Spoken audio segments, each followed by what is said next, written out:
Hormuz straight में America का mission क्या सिर्फ 2 दिनों में ही कमजोर पड़ गया?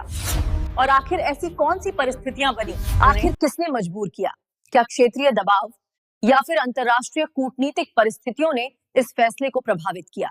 मिडिल ईस्ट में तनाव लगातार बढ़ता जा रहा है और हालात को लेकर अंतर्राष्ट्रीय स्तर पर चिंता भी बढ़ने लगी है। इसी बीच 4 मई को हॉर्मुज़ स्ट्रेट में जहाजों की आवाजाही शुरू कराने के लिए गठबंधन अमेरिका ने प्रोजेक्ट फ्रीडम लॉन्च किया था।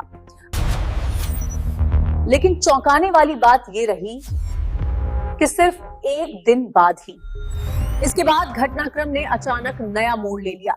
अमेरिकी नेतृत्व की ओर से ऑपरेशन को रोकने का फैसला सामने आया। शुरुआती बयानों में यह संकेत दिया गया कि क्षेत्रीय कूटनीतिक बातचीत और अंतर्राष्ट्रीय दबाव ने फैसले को प्रभावित किया हो सकता है।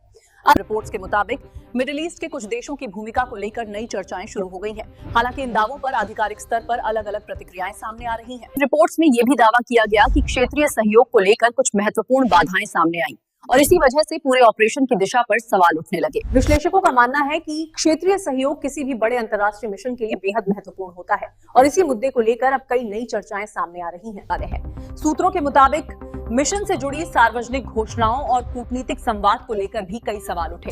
विश्लेषकों का मानना है कि संवेदनशील मामलों में समय और रणनीति बेहद अहम होती है। सूत्रों के अनुसार अमेरिकी और क्षेत्रीय नेतृत्व के बीच बातचीत भी हुई, लेकिन हालात को लेकर स्पष्ट सहमति बनती दिखाई नहीं दी। विश्लेषकों के मुताबिक इस पूरे घटनाक्रम में अपेक्षित लक्ष्य और वास्तविक स्थिति को लेकर अलग अलग दावे। अमेरिका ईरान बातचीत को लेकर नई जानकारी सामने आई है। रिपोर्ट्स के मुताबिक दोनों पक्षों के बीच एक प्रारंभिक सहमति दस्तावेज पर चर्चा, हालांकि अभी अंतिम समझौता नहीं हुआ है, लेकिन दोनों पक्षों के बीच बातचीत लगातार आगे बढ़ रही है और अंतर्राष्ट्रीय स्तर पर इस प्रक्रिया पर करीबी नजर रखी जा रही है। अमेरिका ने संयुक्त राष्ट्र सुरक्षा परिषद में हॉर्मुज़ स्ट्रेट को लेकर एक महत्वपूर्ण प्रस्ताव पेश किया है। इस प्रस्ताव का उद्देश्य, दूसरी तरफ ईरान ने संयुक्त राष्ट्र के सदस्य देशों से इस प्रस्ताव पर पुनर्विचार करने की अपील की है। इस पूरे घटनाक्रम ने अंतर्राष्ट्रीय बीजिंग में चीन और ईरान के बीच उच्च स्तरीय बैठक हुई है। इस बैठक में क्षेत्रीय स्थिरता, व्यापार और कूटनीतिक सहयोग से जुड़े मुद्दों पर चर्चा हुई बताई जा रही है।